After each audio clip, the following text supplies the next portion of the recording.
Oh,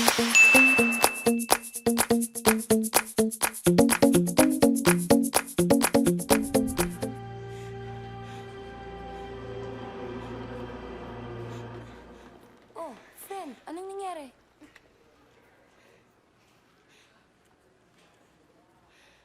Kailangan kitang makausap.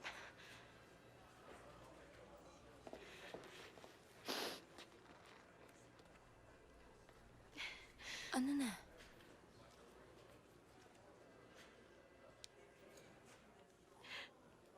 Bago ang lahat, gusto ko lang mag-sorry sa'yo. Para saan? Kasi nadamay ka pa dun sa problema ko kay Roman. Ida, gagawin kong lahat para tulungan ka.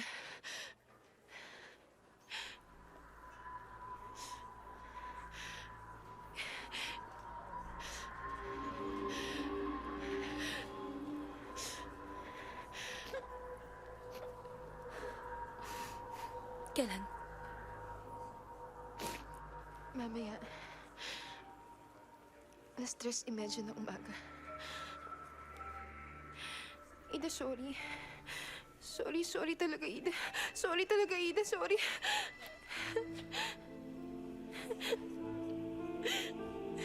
Joyce. Sorry. Joyce, makinig ka. Dahil sa'yo, para na rin ako nagkaroon ng kapatid. Kung ito ang kapalaran ko, tatanggapin ko na walang pagsisisi. Tandaan mo yan. Hindi. Hindi tayo magpapatalo kay Roman. Gagawa tayo ng paraan. Puntahan natin si Roman sa sementeryo.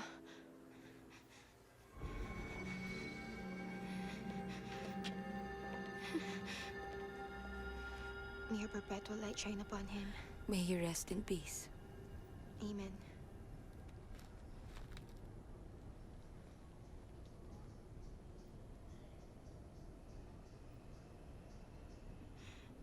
Roman, nakikiusap kami sa'yo. Patawarin mo na si Ida sa mga nasabi niyang hindi maganda tungkol sa atin. Kaya lang naman niya nasabi yun. Kasi hindi ka niya kilala kagaya ko. Anong sabi mo, Joyce?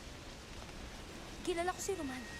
At hindi ko babawiin kung ano man ang sinabi ko tungkol sa pang-aabuso niya sa'yo. Ida, wag. Ikaw naman, Roman, kilala kita! At uulitin ko, sa dami ng lalaki nagkagusto dito kay Joyce, hindi ko maintindihan kung bakit ikaw pati na ko! Ha? Ang gwapo mo nga, ang yaman mo pa, pero ang asal mo, pangit! Ah! At ikaw, patay ka na, patrick ka pa rin. Gusto mo na, hindi tama na! Kung gusto mo patayin para magkakpari ka dyan sa impyerno, let's go! Hindi na ako nga, 3:30 in the morning, let's go! Hindi na tama na, ano ba? Hindi na! May gagawin pa ako sa hospisyo!